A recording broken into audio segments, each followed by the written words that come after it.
ॐ सहना भवतु सहनौ भुनक्तु सह वीर्यं करवावहै तेजस्विनावधीतमस्तु मा विद्विषावहै। ॐ शान्ति शान्ति शान्तिः। ॐ पूर्णमदः पूर्णमिदं पूर्णात् पूर्णमुदच्यते पूर्णस्य पूर्णमादाय पूर्णमेवावशिष्यते। ॐ शान्ति शान्ति शान्तिः। श्रुतिस्मृतिपुराणानाम् करुणालयं नमामि भगवत्पादं शङ्करं लोकशङ्करं शङ्करं शङ्कराचार्यं केशवं बादरायणं सूत्रभाष्यकृतौ वन्दे भगवन्तौ पुनः पुनः। ईश्वरो गुरुरात्मेति मूर्तिभेदविभागिने व्योमवद्व्याप्तदेहाय दक्षिणामूर्तये नमः।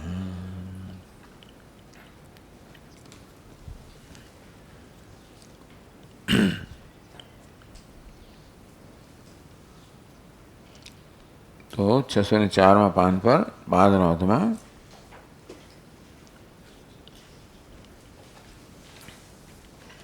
तस्मात् एवं वित शांतो दान्तोपरतस्तितिक्षुः समाहितो भूत्वा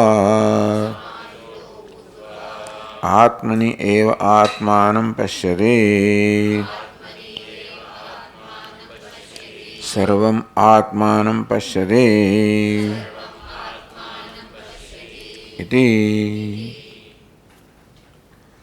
अनको माध्यन्दिने शान्तः इत्यत्र शान्तः समः इत्यत्र श्रद्धावित्तः એટલે એમાં એક શ્રદ્ધાવિત્ત ઉમેરવામાં આવ્યું। તસ્માत् એવ શાन्तः દાन्तः ઉપરतः तितिक्षुः समाहितः श्रद्धावित्तो भूत्वा आत्मनेव आत्मानं पश्यति। आत्मनि પોતાનામાં જ પોતાના દર્શન કરે છે। આત્મા પોતાના જ પોતાના રૂપે દર્શન કરે છે। સર્વમ આત્માનં પશ્યતિ સર્વત્ર આત્માના દર્શન કરે, સર્વ આત્મા એ પ્રકારે દર્શન કરે છે। તો આ વાક્ય ગ્રંથકાર સમજાવી રહ્યા છે। એની પહેલા પણ જે વાક્ય હતું એ પણ સમજાવ્યું। યસ્માત તત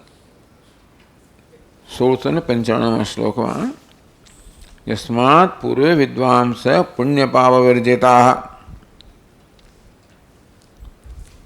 कारण के पहलाना विद्वान होता है पुण्य पाप से रहित शुद्ध अंतःकरण था।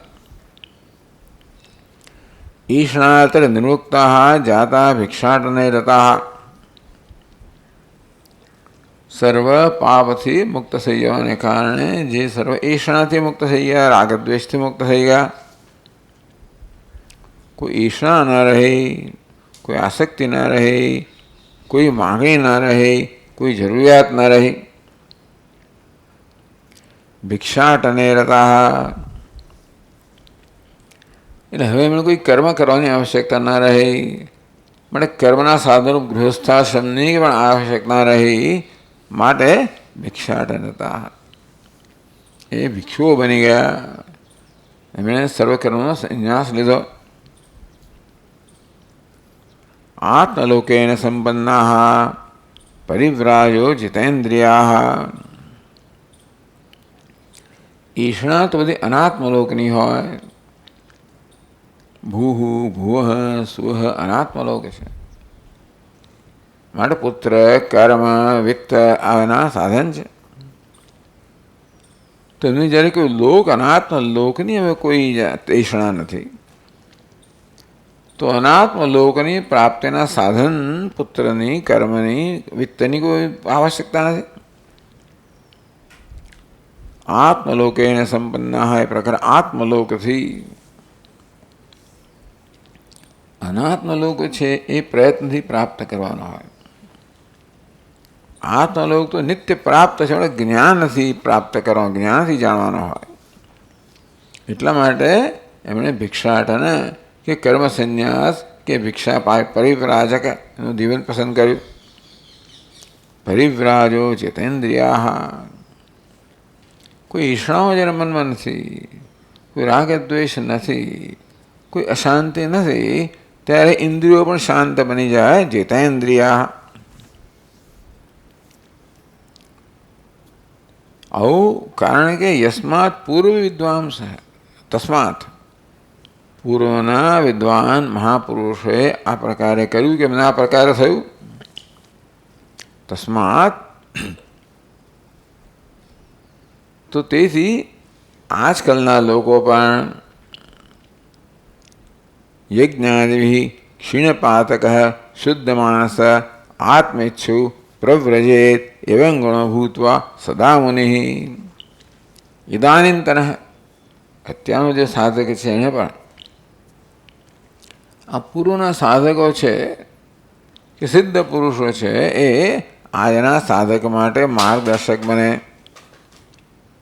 એટલે કે એને માટે એમના જે લક્ષણ છે મૂલ્ય બને. માટે આજના મુખ્ય શું કરવું જોઈએ?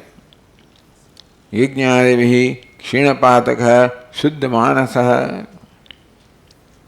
યજ્ઞ, દાન, તપશ્ચર્યા, કર્મ એની ચર્ચા કરવામાં આવી.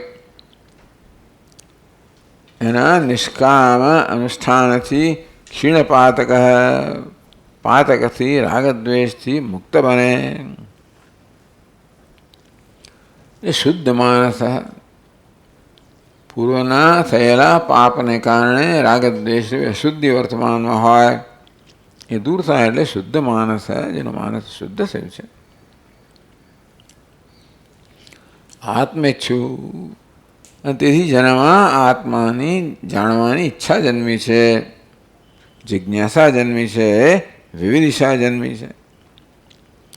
એવં પ્રવ્રજેત, એણે પણ પૂર્વના મહાપુરુષોને અનુસરીને પ્રવ્રજેત, પરિવ્રટનમ કરવું જોઈએ, પરિવ્રજનમ કરવું જોઈએ. એણે પણ ભિક્ષુ બની જવું જોઈએ, સંન્યાસી બની જવું જોઈએ. એટલા જ માટે કે જેથી પોતાની જાતને સર્વ રીતે આત્મજ્ઞાનની સાધનામાં સમર્પિત કરી શકાય. એવમ ગુણો ભૂત્વા સદા મુનિ. આ મુનિ શબ્દ બંને માટે વપરાય, સાધક માટે વપરાય, સિદ્ધ માટે વપરાય.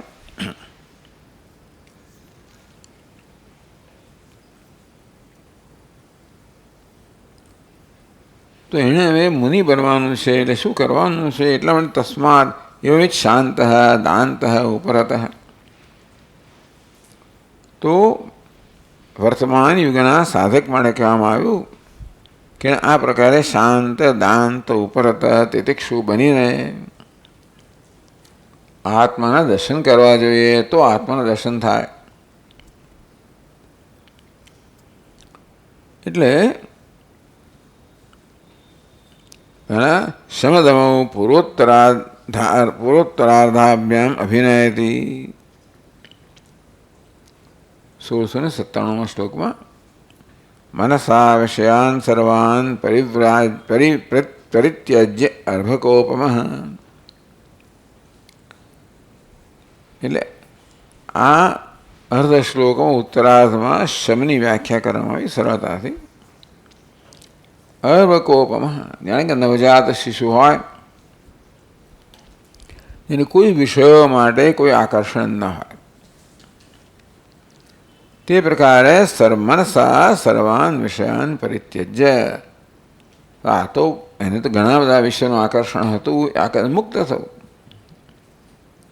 તો બાળકને તો આકર્ષણ જન્મ્યું નથી, પણ જેમ એનું મન એ વિષયની મધ્યમાં હોય તો પણ વિષયો એનામાં કોઈ પ્રકાર ઉત્તેજના જન્માવતા નથી. હવે બનવું જોઈએ. અને એ મનની એ સ્થિતિને ક્ષમા કહેવામાં આવી. દશેન્દ્રિયાને સંયમ્ય દુર્દાંતાનિવ વાજિનઃ. અને કોઈ દુષ્ટ ઘોડાઓ હોય, કેળવાયેલા ન હોય, તો એ ઘોડાઓને કેવી રીતે નિયંત્રિત કરવા, એવી આ ઇન્દ્રિયો જે છે એવા બધા દુર્દાંત ઘોડાઓ જેવી છે, નિયંત્રિત કરવું એના દમા કહેવામાં આવ્યું. હવે તિતિક્ષામ ક્ષમારૂપમ 10 શ્લોકથી ક્ષમા ઉપર, પછી વિદ્યોપન્ન લાભેન વર્તયેત સ્વકલેવરમ હર્ષન્ન લાભતો ગચ્છેદ વિષાદમ નાપ્ય લાભતઃ. ઉપરથી કે ઉપરમની વ્યાખ્યા કરવામાં આવી કે સંતોષ અતિશય રૂપમ ઉપરથી, અતિશય સંતોષને ઉપરથી કહેવામાં આવી. અથવા મન જ્યારે સંતુષ્ટ હોય ત્યારે અંતર્મુખ હોય.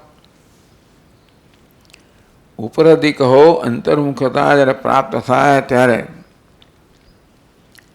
આપણે અંદર કેવો અનુભવ થાય? સંતોષનો અનુભવ થાય. અને સંતોષ અતિશય રૂપ,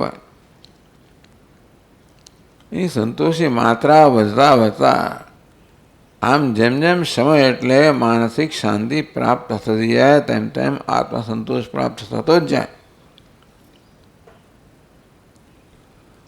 આત્મા માટેનો પ્રેમ વધતો જાય,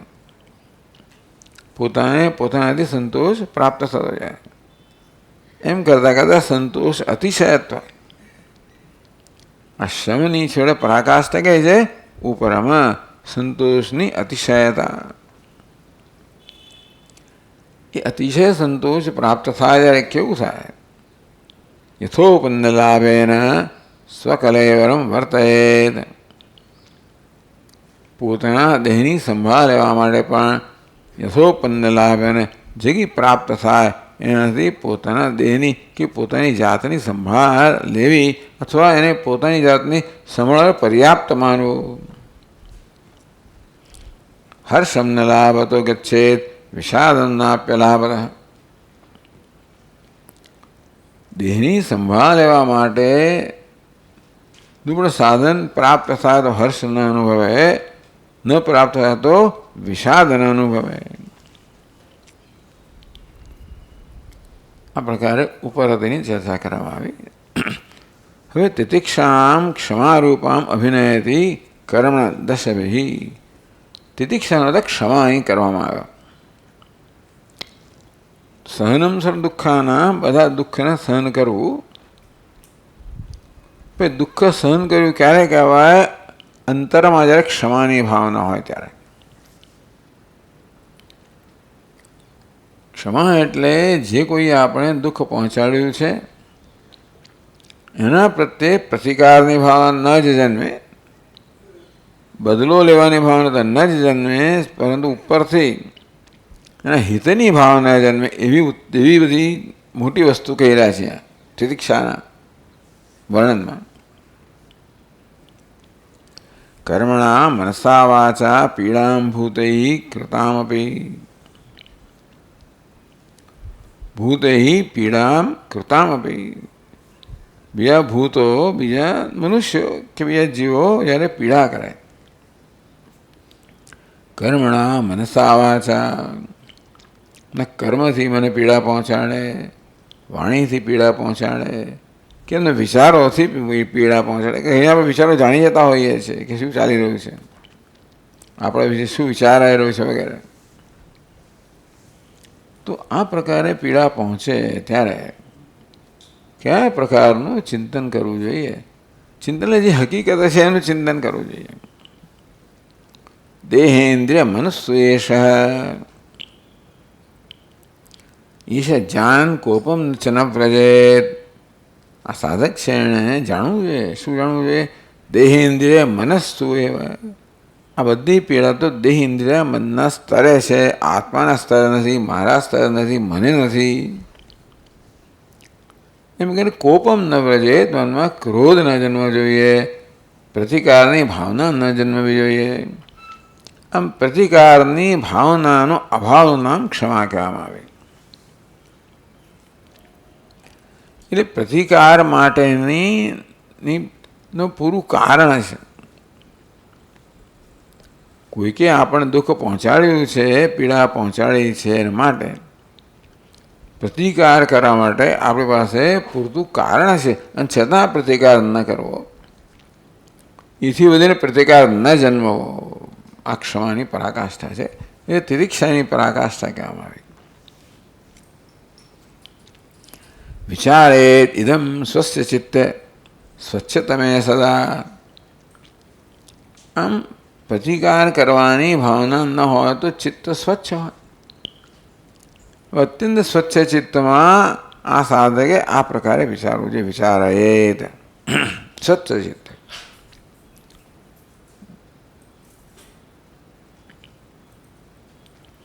આ કયું છે? વાણીથી થતી હિંસા. કોઈ નિંદા કરે, વાણીના સ્તરે ઈજા પહોંચાડે, કેવી રીતે? નિંદા કરવા દ્વારા. નિંદામિ પ્રકુર્વંતી મમ એતે બાંધવા તતઃ.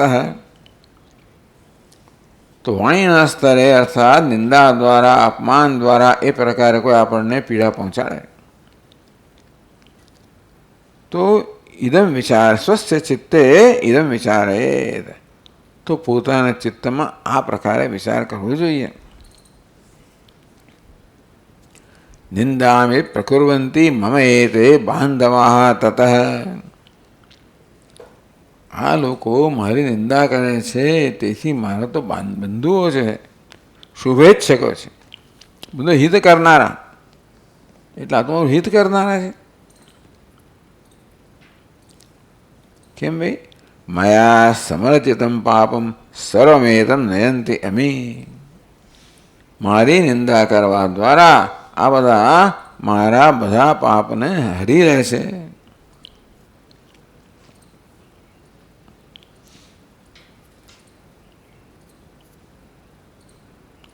ઇતઃ પરમ મમામિભિ કાર્યામ કોપકૃતિસ્ત્વઃ. અમીભિ આ બધા મળે. ઇતઃ પરમ કા ઉપકૃતિ કાર્ય. આ લોકો મારી નિંદા કરી રહ્યા છે એમના વડે. આ નિંદાથી ચડીને મારો કયા પ્રકારનો ઉપકાર હોઈ શકે? કેમ ભાઈ? યતો દુઃખકરમ પાપમ સર્વમ નયંત્યભિ અમી. આ લોકો તો મને દુઃખ પહોંચાડનારું પાપ છે. વર્તમાનમાં આપણને જે કે દુઃખ પડે છે એનું કારણ તો આપણે પૂર્વમાં કરેલા કર્મ જ છે. એટલે આ લોકો નિંદા કરવા દ્વારા મારા પાપને હરી લે છે એવું કહેવામાં આવ્યું. અમી મમ દુઃખકરમ સર્વમ પાપમ નયંતી. મારી નિંદા કરવા દ્વારા આ લોકો મને દુઃખ કરનારા બધા પાપને હરી લે છે, લઈ લે છે. પરોપકાર નિરતા હોય તે મહાધિય. આ ઉદાર ચિત્તના લોકોને શું વાત કરવી કે પરોપકાર નિરતા. એ સતત પરોપકારમાં રત છે, નિરત છે. એટલે આ મારી નિંદા કરનાર જે છે એવા ઉદાર ચિત્ત લોકો તો મારા પ્રત્યે પરોપકાર કરવામાં સદા રત છે, મારી નિંદા કરવા દ્વારા. કઈ રીતે? મનસો વચસ સ્વસ્ય દુઃખમ દત્વા. સ્વસ્ય મનસ વચસ દુઃખમ દત્વા. એ પહેલાં તો પોતાને મન અને વાણી વડે પોતાને દુઃખ પહોંચાડે છે. કારણ કે કોઈની નિંદા કરવા માટે તમે નિંદાના શબ્દોનું ઉચ્ચારણ કરો એ પહેલાં મનમાં તો એ પ્રકારનો ભાવ હોવો જોઈએ ને. તો મનમાં એ પ્રકારનો ભાવ લાવીને પહેલાં પોતાના મનને પીડા પહોંચાડે છે અને પછી નિંદારૂપી શબ્દોના ઉચ્ચારણથી વાણીને પીડા પહોંચાડે છે કે આ પ્રકારનું બોલવું. એ વાણી ન બોલ્યો હોય તો વાણીને શાંતિ હોય તો વાણીને પીડા પહોંચાડે છે. મનસો વચસ સ્વસ્ય દુઃખમ દત્વા હિ દુઃખદમ પાપમ હરંતી. એ દ્વારા મને પોતે દુઃખ સહન કરીને પણ મને દુઃખ પહોંચાડનારું પાપ એ લોકો હરી લે છે. એટલે પોતે દુઃખ પામે ને મારા દુઃખને હરી લે છે. કારણ કે અનિંદા કરવા દ્વારા જે પાપ કરી રહ્યા છે એમને તો દુઃખ એમને પડવાનું જ છે. પણ નિંદા કરવાની પ્રક્રિયામાં એ પોતે પોતાની જાતને મનને વાણી દુઃખી કરી રહ્યા છે. અને નિંદારૂપી પાપ કર્મ કરવાને કારણે એમણે ભવિષ્યમાં દુઃખ સહન કરવાનું છે. બધી રીતે બિચારા દુઃખ વેઠી લે છે. શેને માટે? મારું પાપ હરવા માટે. આથી વધારે મોટો ઉપકાર કોણ હોય? સ્વસ્થ દુઃખ કર્મ સદા, આ પ્રકારે વિચારવું. આ કોઈ વાણીથી આપણે હિંસા કરતું હોય તો આ પ્રકારે વિચારવું.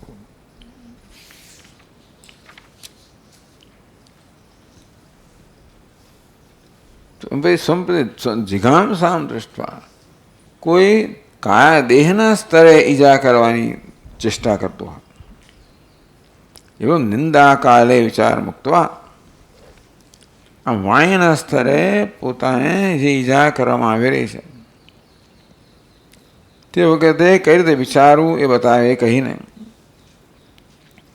સ્વયં પ્રતિ જિઘાંસામ દૃષ્ટવા હંતુમિચ્છામ,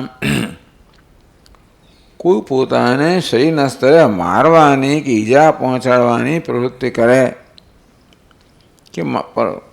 કે પહોંચાડે ઈજા, તો કર્તવ્ય વિચારમ અભિનયથી, તો કયા પ્રકારનો વિચાર કરવો જોઈએ?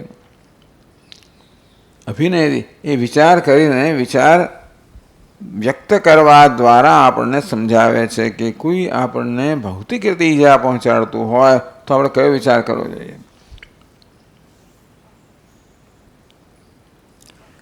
મહ્યમ દુહ્યંતિ મનસા બદ કસ્માદમી વૃથા મહાભૂત અંત્યયોનિત્વમ એતેષાં મમ ચિંતનાત,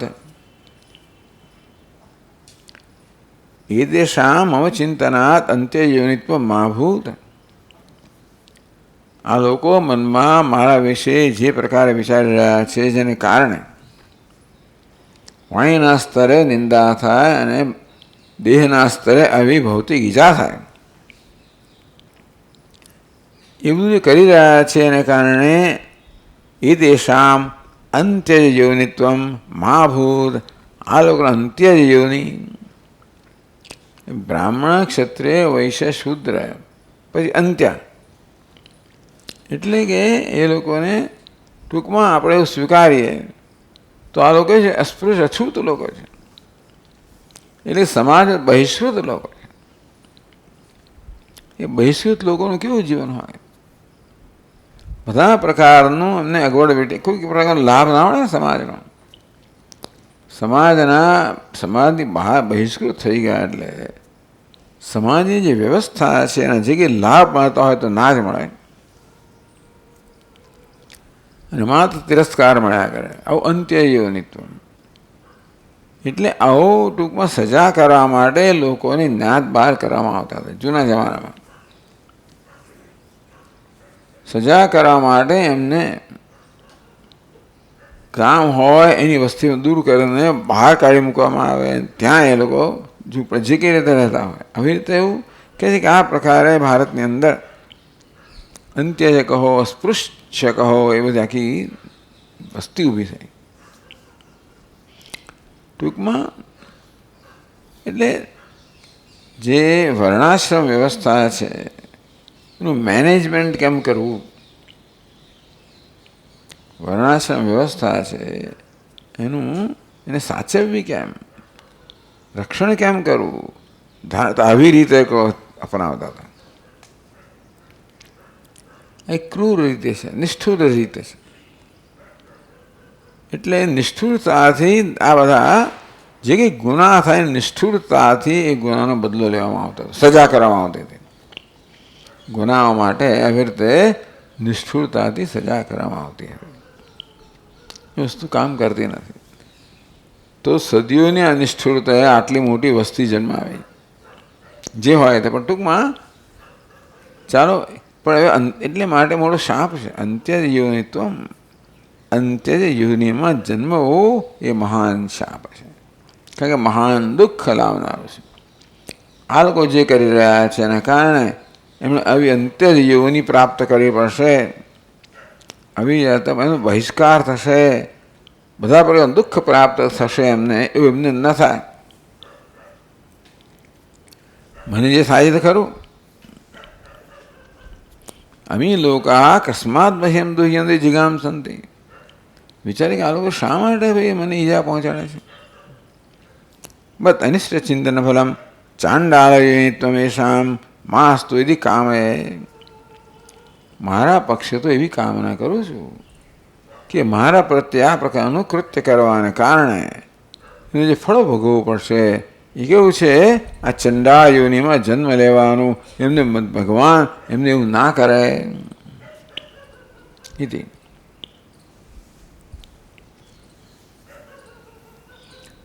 પછી આગળ કહે છે, હવે આપણે આગળ વાંચીએ 17 ને 4 શ્લોકથી.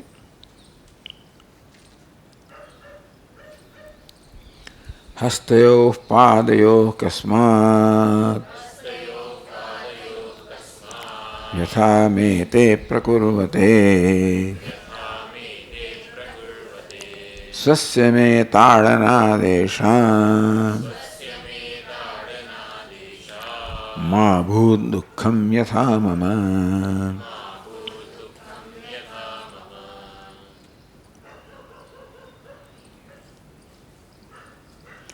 હસ્તયો પાદયો એતે કસ્માદ વ્યથામ પ્રકુર્વતે. જ્યારે આ લોકો મને પીટે છે, હાથથી પીટે, પગથી પાઠું મારે, એમ કરીને હાથ અને પગને પગ દ્વારા એ લોકો જ્યારે મને પીડા પહોંચાડે છે ત્યારે પોતાના હાથ પગને પણ પીડા તો પહોંચાડે જ ને. ભીતને લાત મને વાગે તો ખરું જ ને. યથા સ્વસ્થ એટલે કહે છે કે સ્વસ્થ મેં તાળાદેશા માવું દુઃખ યથા મમ. મને આ પ્રકારે મારવાને કારણે મને તો દુઃખ થાય છે, પણ આવી રીતે મને પીડા પહોંચવાની પ્રક્રિયામાં એ લોકો પોતાના હાથ પગને પણ પીડા પહોંચાડી રહ્યા છે. સ્વસ્ય મેં તાળાદેશા માવું દુઃખમ એમ કરીને પોતાને તાળકંદ કરી રહ્યા છે, પોતાની ઈજા પહોંચાડી રહ્યા છે. યથા સ્વસ્ય હસ્તયો પાદયો વા સ્વયં તાળન અનુચિતમ. આમ કોઈ પોતાના શરીરને પીટે નહીં, હાથ કે પગથી કોઈ પોતાના શરીરને પીડા ના પહોંચાડે, અનુચિત વસ્તુ છે.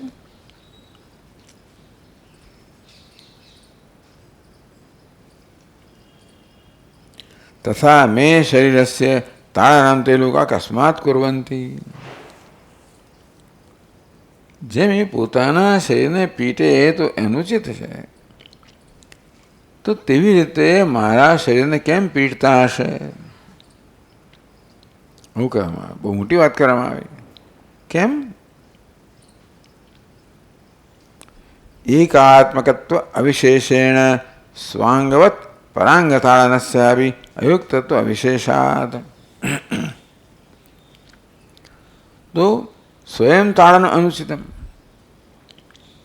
પોતાની જાતને પીટવી એ તો અનુચિત છે જ, પણ જ્યારે મને પીટે છે ત્યારે વાસ્તવમાં પોતાને જ પીટી રહ્યા છે.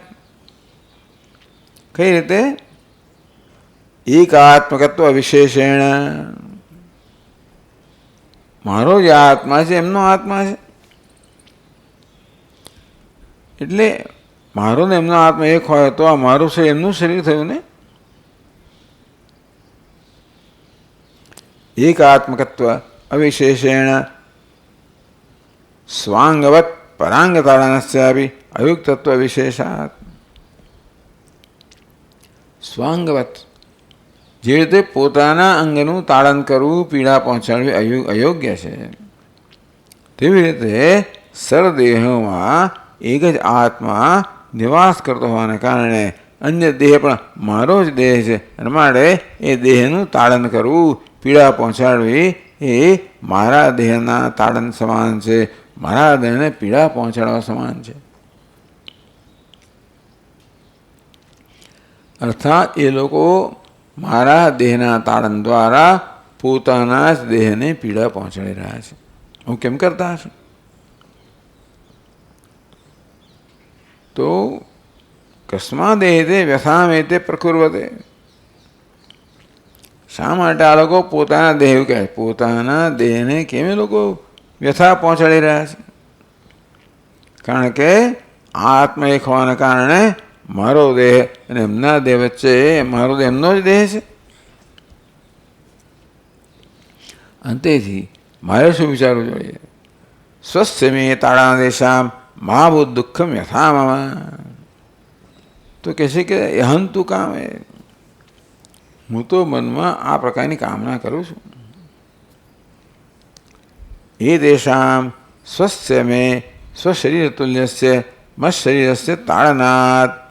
સ્વસ્ય મેં તાળનાદેશામ.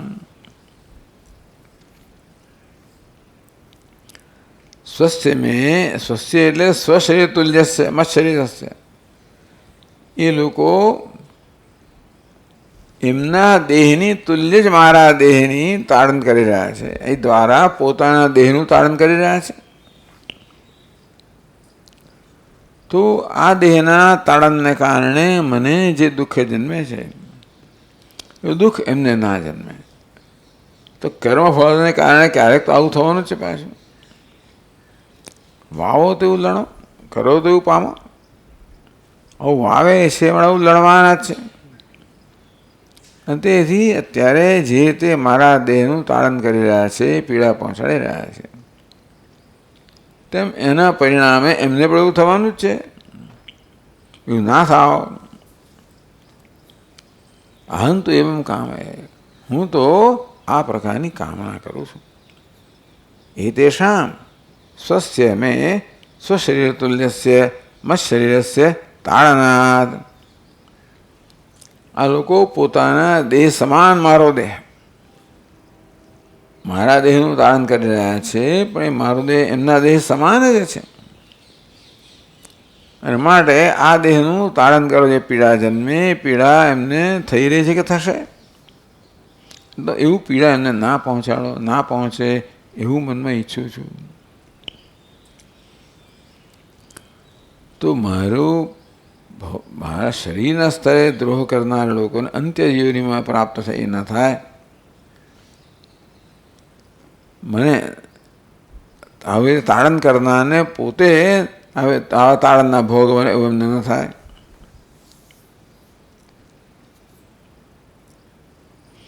એથી આગળ વધીને કહે છે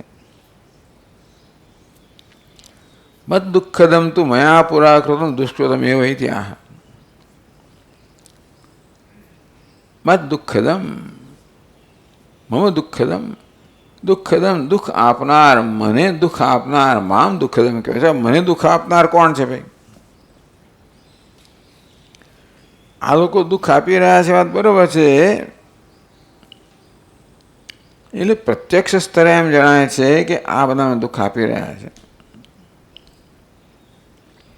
વાસ્તવમાં તું મયા પુરા કૃતમ દુષ્કૃતમ એવા. વાસ્તવમાં તો મેં પૂર્વમાં કરેલું દુષ્કૃત છે, પાપ છે, એ જ મને દુઃખ આપી રહ્યું છે.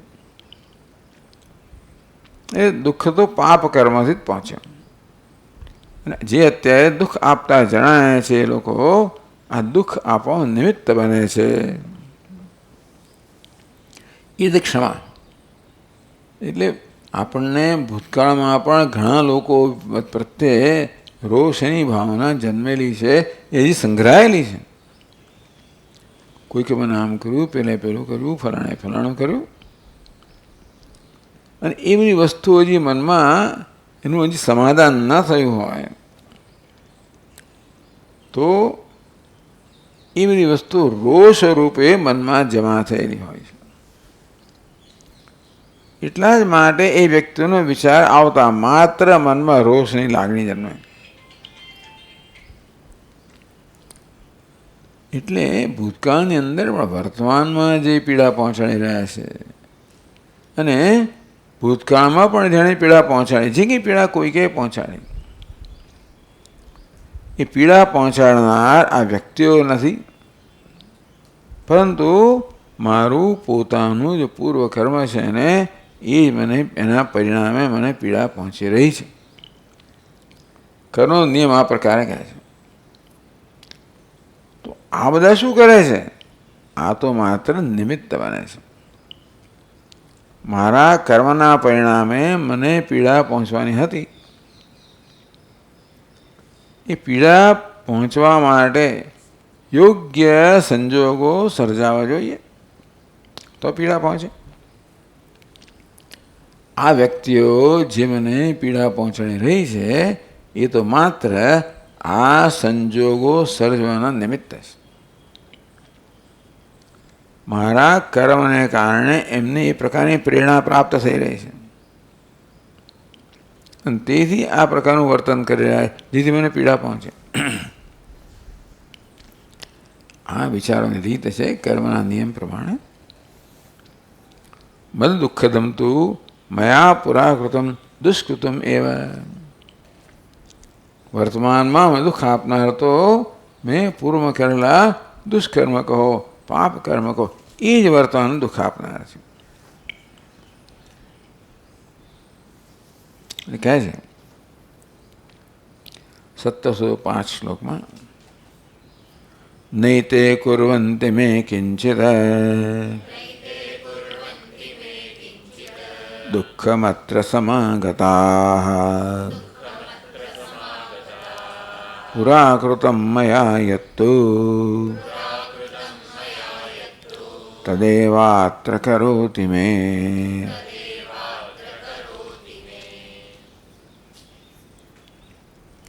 અત્ર સમાગતાઃ મે નૈવ કિંચિત દુઃખમ કુર્વન્તિ. અત્ર સમાગતા આ બધા ભેગા થયા છે અને મને દુઃખ પહોંચાડનારા છે ને,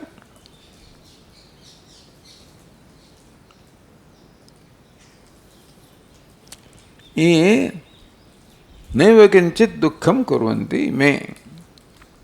એ લોકો મને કિંચિત કોઈ પ્રકારનું દુઃખ જરા પણ દુઃખ પહોંચાડતા નથી.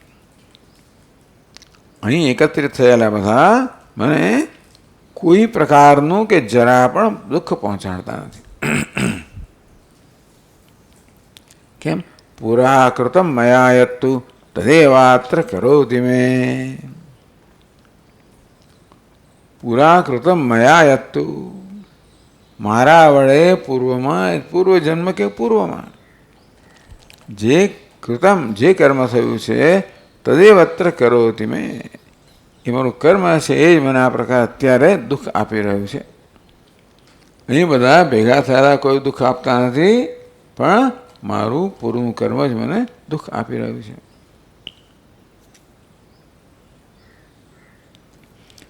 એ આગળ કહે છે, એતે મમ શરીરાણી ગુરુશાસ્ત્રોપદેશતઃ મા ભૂદેતેષુ તદ્દુઃખમ યદસ્તિ મયિ સંપ્રતિ.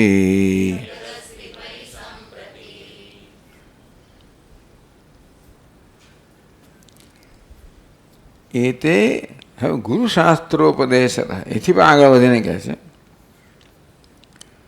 ગુરુશાસ્ત્રોપદેશતઃ દેશ ઉપદેશાત, પાંચમી ભક્તિ. ગુરુશાસ્ત્રોપદેશાત સિદ્ધમ, ગુરુ અને શાસ્ત્રના ઉપદેશથી આ સિદ્ધ થયું છે, આ મને સ્પષ્ટ થયું છે. એતે મમ શરીરાણી, આ બધા છે જે મને દુઃખ પહોંચાડી રહ્યા છે તો મારા શરીર છે. યતઃ એતે પ્રાણી દેહાઃ સર્વેપી એકસ્ય આત્મનઃ શરીરાણી. બધા દેહમાં એક જ આત્મા છે. ક્ષેત્રજ્ઞમ ચાપ્યમામ વિદ્ધિ સર્વક્ષેત્રેષુ ભારત. એ ભારત સર્વક્ષેત્રમાં સ્વરૂપાદિમાં હું જ ક્ષેત્રજ્ઞ છું. અંતેથી એટલે આ કંઈ ને કંઈ કહેવામાં આવ્યું છે સર્વનો આત્મા એક જ છે. અંતેથી આ બધા જે દેહ છે મમ એતે શરીરાણી ગુરુશાસ્ત્રોપદેશ હતા. આપણે હમણાં ગઈકાલે ઉપદેશ શાસ્ત્રીમાં પણ પરમ દિવસે કેવી રીતે ભાઈ હું જ આ બધા દેહમાં પ્રવેશ કરીશ, જીવેન રૂપેણ અનેન જીવેન આત્મના અંતઃ પ્રવિશ્ય નામરૂપે વ્યાકરવાણી એ તેને જીવેના આત્મા પ્રવિશ્ય, જીવાત્મા રૂપે બધામાં પ્રવેશ કરીને નામરૂપનો વિસ્તાર કરીશ. એટલે પરમાત્માએ બધા જીવોના આત્મા રૂપે પ્રવેશ કર્યો છે. પણ એક જ આત્મા છે, એ હું જ છું. એ તે મમ શરીરાણી, આ વસ્તુ અત્યારે મારા જ્ઞાનનો વિષય નથી. પણ ગુરુશાસ્ત્રોપદેશ, ગુરુને શાસ્ત્રનો ઉપદેશ અત્યારે જાણવા પરોક્ષ જ્ઞાન છે. પેલું બધું પ્રત્યક્ષ જ્ઞાન છે કર્મ વગેરેનું. પણ આ જે જ્ઞાન છે ને એ પરોક્ષ જ્ઞાન છે. એ હું બૌદ્ધિક રીતે જાણું છું ગુરુને શાસ્ત્રના ઉપદેશથી કે વાસ્તવમાં હું એક જ આત્મા છું, આ બધા મારા જ શરીર છે.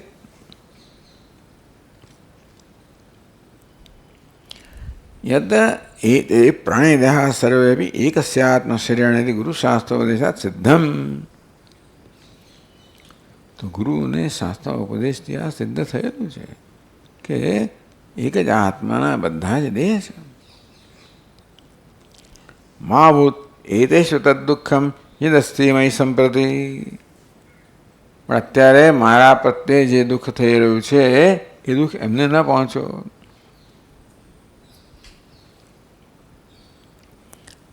અત એથી કામ માટે હું તો આ પ્રકારની કામના કરું છું. યત સંપ્રતિ હમણાં અધુના મયી એટલે મત શરીરે યદ દુઃખમ તत् એતેષુ પ્રાણેષુ મા ભૂતિથી. ગુરુશાસ્ત્રના ઉપદેશથી સ્પષ્ટ છે કે બધા મારા જ દેહ છે અને એમનાય દેહ છે.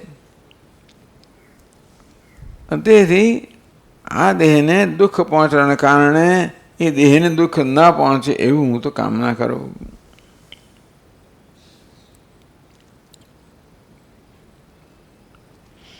એટલે ક્ષમાની આ ચર્ચા થઈ રહી છે કે કેવી રીતે માનસિક રીતે પણ પ્રતિકારની ભાવના જન્મે, શારીરિક તો ન જન્મે, અને માનસિક પ્રતિકારની વૃત્તિમાંથી પણ કઈ રીતે મુક્ત રહેવા, કયા પ્રકારનું ચિંતન કરવાથી મનના સ્તરે જે સ્વભાવથી પ્રતિકાર થઈ જતો હોય છે. કોઈ આપણે કશું કરે, પીડા પહોંચાડે, ઈજા પહોંચાડે, મનથી, વાણીથી, કર્મથી, તો સ્વાભાવિક પ્રતિકાર થઈ જ જાય. એવું હું કરતો આવ્યો છું. તે પ્રકારના પ્રતિકારના અભાવને ક્ષમા કહેવામાં આવી. તો જે પ્રકારના ચિંતનથી પ્રતિકાર જન્મે છે એના કરતાં વિરુદ્ધનું ચિંતન, આ બધી પ્રતિપક્ષ ભાવના છે. હું જે ચિંતન કરું છું એ જ કે આવું થાય. એટલે એવા બધા શાપ આપે બધા લોકો, કામવાળીઓને બધા ધોકા મારતી હોય, કપડાં ધોતી હોય, અત્યારે જે એને કોગળ્યું હોય, જાત જાતનું જે વિચારીને પીડા આપી હોય ને, પતિએ આપી હોય, સાસુએ આપી હોય, કોણે આપી હોય, ભગવાનની દુનિયામાં પીડા જ આપનારા બધા હોય. એની કીડા પડે, જાત જાતનું બોલે, બિચારી શું કરે, આવા શાપ આપે. એ પ્રતિકાર કરે. બીજી કોઈ પ્રતિકાર ન કરી શકતી હોય આ સ્ત્રી બિચારી, તો આ પ્રકારનો પ્રતિકાર કરે. તો કહે છે કે મારા મનમાં આવી વૃત્તિ જન્મે, હું બોલું કે ના બોલું, પણ આવી પ્રતિકારની વૃત્તિ જન્મે તો કે એને પીડા પહોંચે, મને પહોંચાડે છે, તો એ જ લાગનો છે, એવું થવું જોઈએ. એટલા માટે પ્રયત્નપૂર્વક આ પ્રકારનું ચિંતન છે એ આપણે ગ્રંથકાર કહી રહ્યા છે.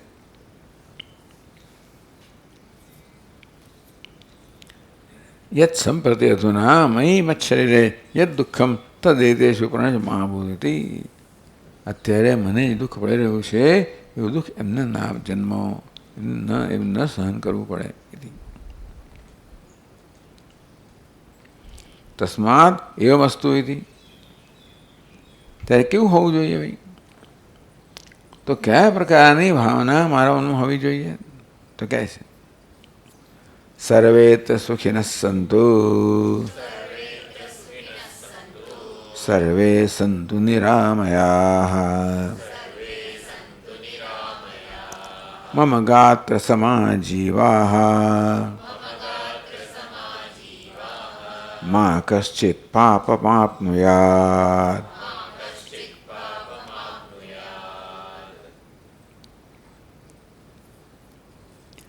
સર્વેત્ર સુખેન સંતુ, એમને કોઈ પીડા તો ન જ પહોંચે, પરંતુ અત્ર સર્વે સુખેન સંતુ, બધા જ અહીંયા આગળ આ દુનિયામાં બધા જ સુખ પ્રાપ્ત કરો. સર્વે સંતુ નિરામયા, આમય એટલે વ્યાધિ, નિરામય એટલે તંદુરસ્ત. સર્વે સંતુ નિરામયા, બધા તંદુરસ્ત રહો. એટલે મનથી બધા સુખી રહો, દેહના સ્તરે બધા તંદુરસ્ત રહો.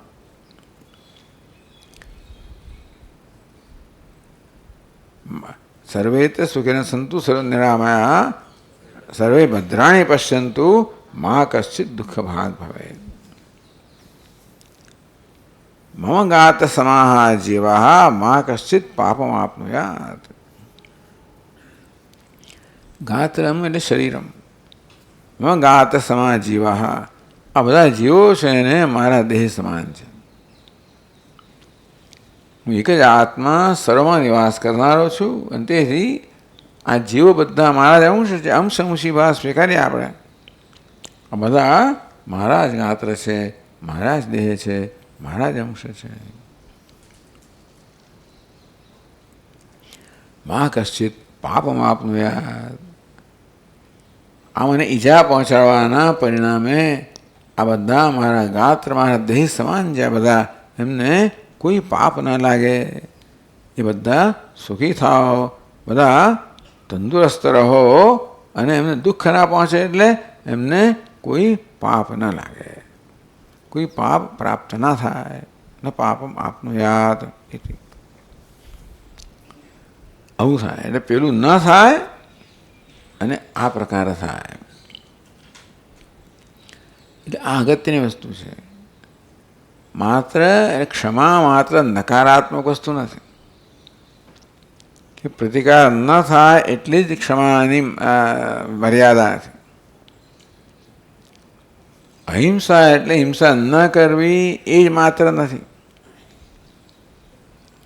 પણ જોડે જોડે આ પ્રકારે સર્વેત્ર સુખેન સંતુ સર્વભૂત હિતે રતા. અહિંસક વાસ્તવમાં પ્રાણી માત્રના હિતમાં રત છે. કારણ કે એમના હિતમાં રત ના હોય તો અહિત કોઈને કોઈ રીતે આપણા થઈ જ ગયું. એટલે કે અહિત ના કરવું એક વસ્તુ, સાથે સાથે બધાના હિતમાં રત રહેવું. કશું નહીં તો બધાના હિતની કામના કરવી, ભાવના કરવી. એટલે ક્ષમામાં કે અહિંસામાં આનો સમાવેશ એ જે સમજાયું નથી. અહિંસાને માટે અહિંસાની સમય માત્ર હિંસાનો અભાવ, પ્રતિકાર ન કરવો. પણ મનમાં તો કંઈ ને કંઈ પાછું કોઈ ને કોઈ પ્રકારનું દુઃખ કે મનમાં પ્રતિકારની ભાવ રહી જતી હોય છે. ભલે બહારથી પ્રતિકાર ન કરવું, પરંતુ મનમાં કંઈ ને કંઈ જો ભાવના રહી ગઈ તો હિંસા જ છે. એ પ્રકારના સંસ્કાર પણ ન રહી જાય મારામાં. ભલે પ્રતિકાર ન કરું, પરંતુ કંઈ ઘવાયાની લાગણી રહી ગઈ મારામાં. જે ઘવાયાની લાગણી મારામાં રોષ જન્માવે, પછી દ્વેષ જન્માવે, પછી પ્રતિકાર જન્માવે, એ પણ ના થાય. એની પણ પ્રતિપક્ષ ભાવના સર્વેત્ર સુખેન સંતુ સર્વે સંતુ નિરામયા. એટલે ભારતમાં વસુધૈવ કુટુંબકમ બધી બહુ મોટી મોટી ભાવનાઓ છે જ. પણ એટલે આ તો બહુ જાણીતી વસ્તુ છે. પેલું તો એક એમ લોકો એમ કે વેદનું વાક્ય ને સુભાષિતનું વાક્ય છે, પણ આ તો શાસ્ત્રના વાક્યો. સર્વેત્ર સુખેન સંતુ સર્વે સંતુ નિરામયા.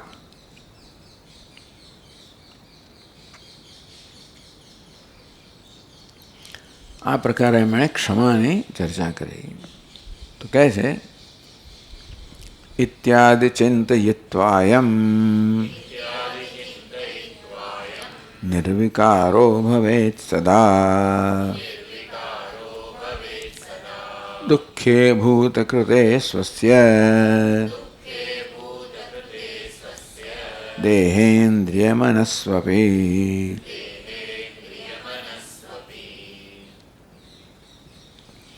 ઇત્યાદિ ચિંતયિત્વા, આ અને આ પ્રકારે, ઇત્યાદિ ઇતિ આ પ્રકારે અને એને અનુરૂપ બીજું એવું પ્રકારનું ચિંતન કરીને નિર્વિકાર અયમ નિર્વિકારો સદા નિર્વિકારો ભવેત. ટૂંકમાં આ પ્રકારના ચિંતનથી પોતાના મનને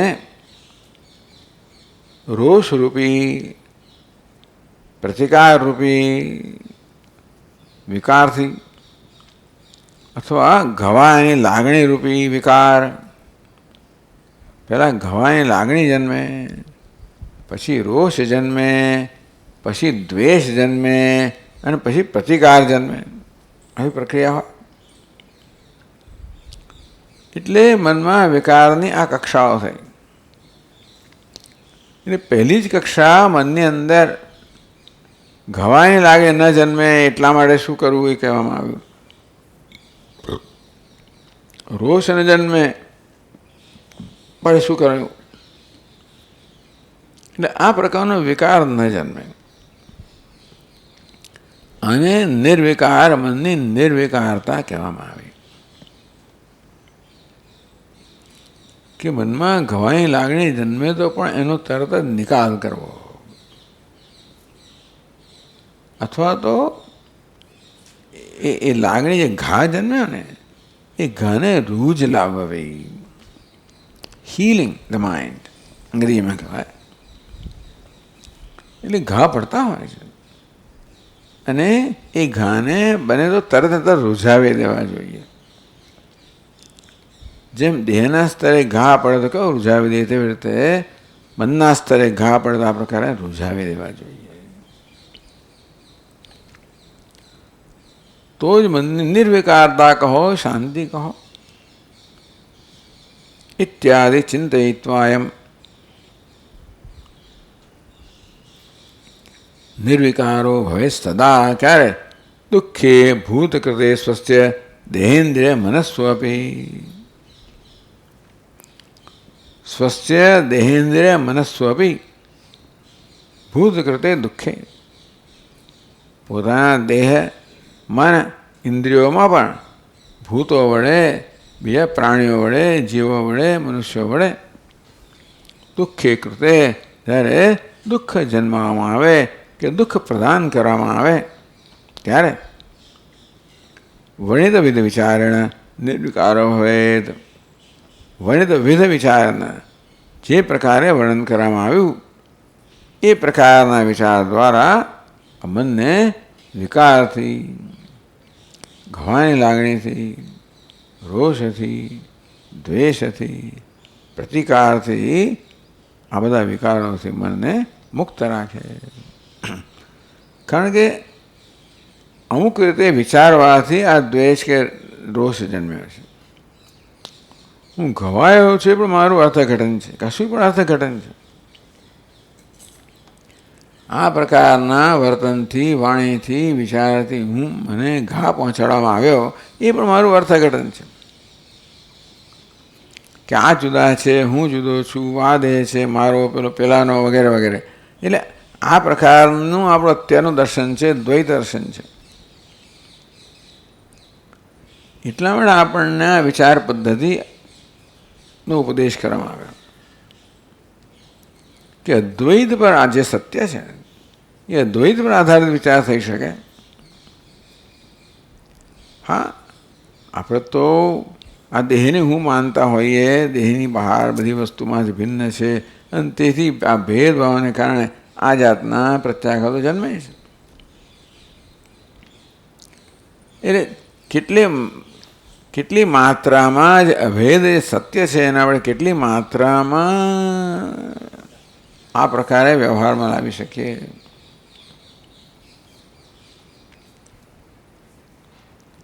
જેટલી માત્રામાં. તો આ તો બહુ જો કે પારમાર્થિક વસ્તુ થઈ. અહીં જે ઉપદેશ કરવામાં આવ્યો હોય એ પારમાર્થિક સ્તરનો ઉપદેશ કરવામાં આવ્યો કે એક જ આત્મા છે, બધા મારા દેહ છે વગેરે વગેરે. પણ એક સરળ ઉપદેશ કરવામાં આવ્યો કે ભાઈ આ કર્મનું પરિણામ છે. આ બધા એક કર્મનું પરિણામ આપવામાં નિમિત્ત રૂપ છે. કોઈ દુઃખ આપતું નથી, મારું કર્મ દુઃખ આપી રહ્યું છે. આ પ્રકારે ઇત્યાદિ ચિંતયિત્વા, એ જેટલા આપણે આપણું ચિંતન સત્યની નજીક હોય ને, ચાલો બીજું કશું નહીં તો ભાઈ આ હું જેવી રીતે હું પણ એક જીવાત્મા છું, મને દુઃખ પહોંચે તેમ પેલાને દુઃખ પહોંચે છે. જે કંઈ આ દુર્વચન કહેવામાં આવ્યું, દુર્વર્તન કરવામાં આવ્યું, દુર્વિચાર કરવામાં આવ્યો મારા વિશે, તો એ પૂજ્ય સ્વામીજી કેમ તે પ્રકારે આ વ્યક્તિના વર્તનને મહત્વ આપવા કરતાં વર્તન પાસે વ્યક્તિ છે એને આપણે જોવી જોઈએ. આ રીતે દેહના સ્તરે, વાણીના સ્તરે, મનના સ્તરે મને દુઃખ પહોંચાડનાર વ્યક્તિ કે સ્વયં દુઃખી છે. કારણ કે દુઃખી વ્યક્તિ જ બીજાને દુઃખ પહોંચાડી શકે. એ આપણે જાણતા નથી કે આપણા મનમાં આવેગ આવે એને કારણે આપણે બીજાને દુઃખ પહોંચાડીએ, એવું વર્તન કરીએ, વાણી કરીએ, જે હોય તે, એને કારણે આપણે આપણા દુઃખમાં વૃદ્ધિ કરી રહ્યા છે પાછા. કારણ કે દુઃખની જન્મી વૃત્તિ, એનું અમલ કરવાને કારણે એ પ્રકારની વૃત્તિ વળી પછી ફરી જન્મે. એ અમલ કરવાના બંને પરિણામ છે. સારી વસ્તુનો અમલ કરીએ તો સારી વસ્તુ ફરી જન્મે, અને આવો અમલ કરે તો ફરી એનું જ જન્મ્યા કરે. એટલે આપણે સદવૃત્તિ છે. આમ ચાલો બીજું કશું નહીં તો ભાઈ આ જીવ છે બિચારો, એ પણ આવું થાય છે, તું શું કામ પથ્થર મારે છે, એનામાં એ જીવ છે, કૂતરાનો પથ્થર શું કામ મારે છે, આવી રીતે યાદ દેવડાવે કે એનામાં એ જીવ છે. પણ ચાલો એ પણ પીડિત છે, દુઃખી છે. આમ પીડા આપનાર, દુઃખ પહોંચાડનાર વ્યક્તિ સ્વયં દુઃખી, એવું જે આપણે મનમાં ચિત્ર જોઈ શકીએ, જે હકીકત છે. એવું નથી કે આપણે મનાવવાનું છે. તો પણ આપણો જે આવેગ છે ને ધીમે ધીમે શમી જાય. એટલે આ રીતે ક્ષમા, નિર્વિકારતા આવશ્યક છે. શેના માટે? જ્ઞાન માટે. એટલે પછીનું જે છે ને, સમાહિતો ભૂતવા શ્રદ્ધાવિત્તો ભૂતવા, એ પછી વાત કરે છે. સમાધાન એક જ શ્લોકોમાં બંને આપી દે. સૌથી વધારે એમણે શ્લોકો આપ્યા ક્ષમા માટે, બાકી બધું અડધા અડધા શ્લોકો પતાવી દીધું. એવું જાણીતી વસ્તુઓ છે, એના માટે બહુ સમય નથી આપતા એવું લાગે છે. સમાધાનમ શ્રદ્ધામ ચ દર્શયતી, સમાધાન શ્રદ્ધાને દર્શાવે છે. 1709 શ્લોકમાં કહે છે, 607 પાન પર. સાવધાન સદા ભૂયાદ આત્મનો દર્શનાય હિ ગુરુશાસ્ત્રોપદેશેન પરમાસ્તિક્યમાગતઃ.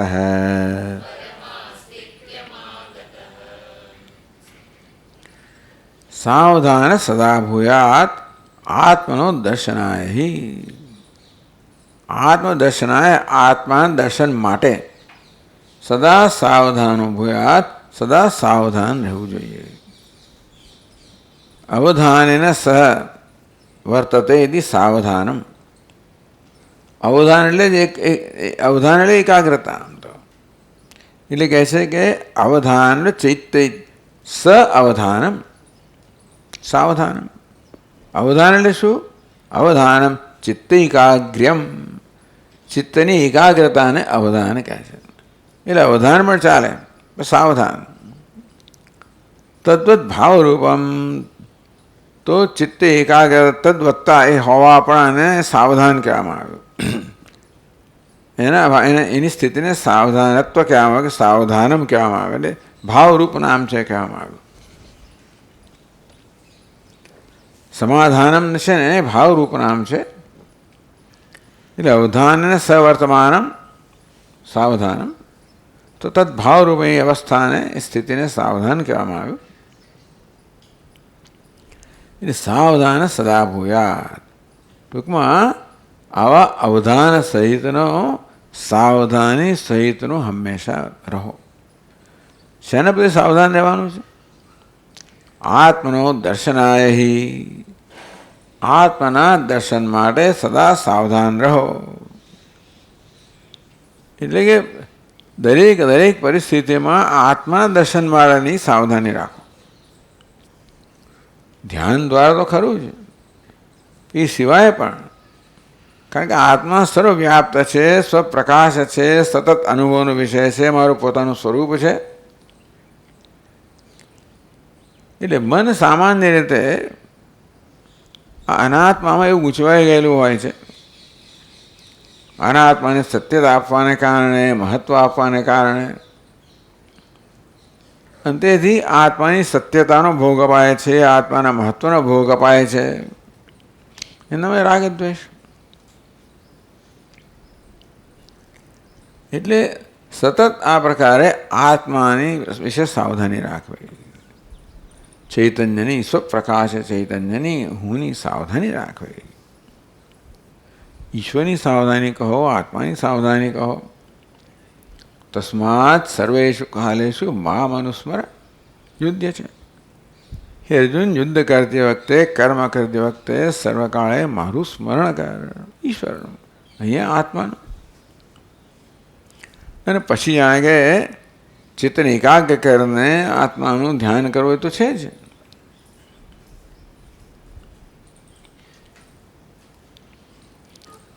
પછી ત્યાં એક અલ્પ વિરામ છે, સાવધાન અલ્પ વિરામ જોઈએ. ગુરુ પ્રભૃતિ ઉપદેશ અનુસારી વિશ્વાસરૂપમ શ્રદ્ધામ જ કુર્યાત ઇત્યર્થ.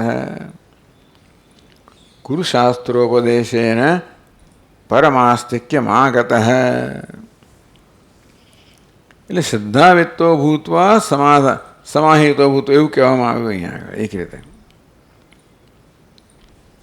શ્રદ્ધા સમાધાન, સમાધાનને છેલ્લું મૂકવામાં આવ્યું.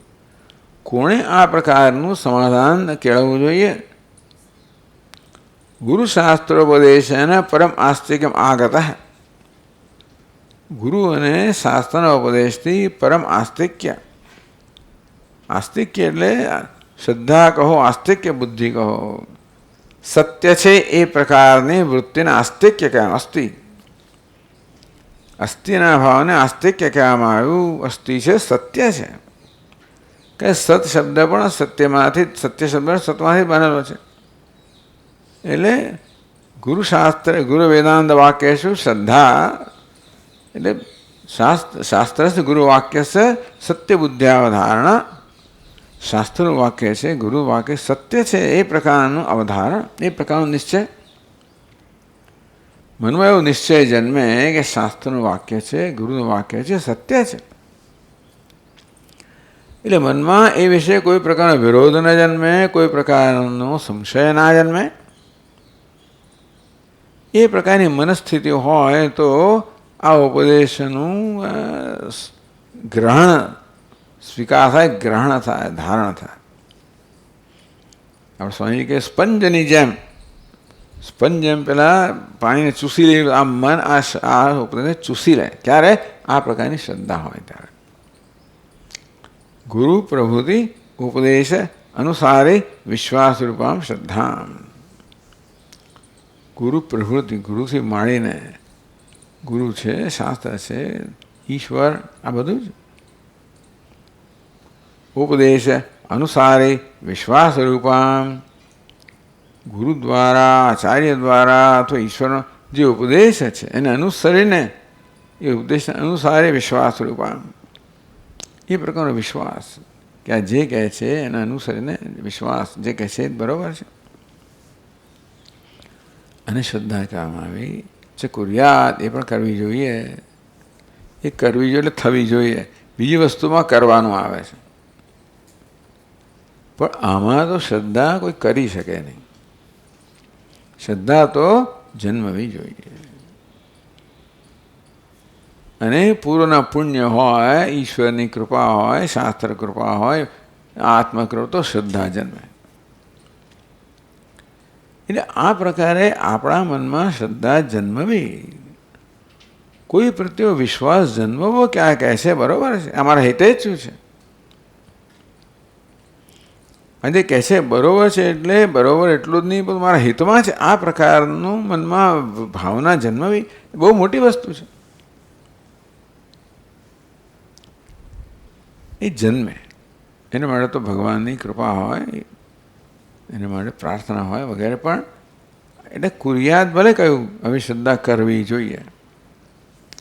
ચાલો એ શ્રદ્ધા કરવાનો અર્થ છે કે મનમાં કોઈ પ્રકારનો સંશય જન્મે, વિરોધ જન્મે તો એને કોઈ જાતનું મહત્ત્વ ના આપવું જોઈએ, એને કોઈ વજન ના આપવું જોઈએ, એની દરકાર ના કરવી જોઈએ.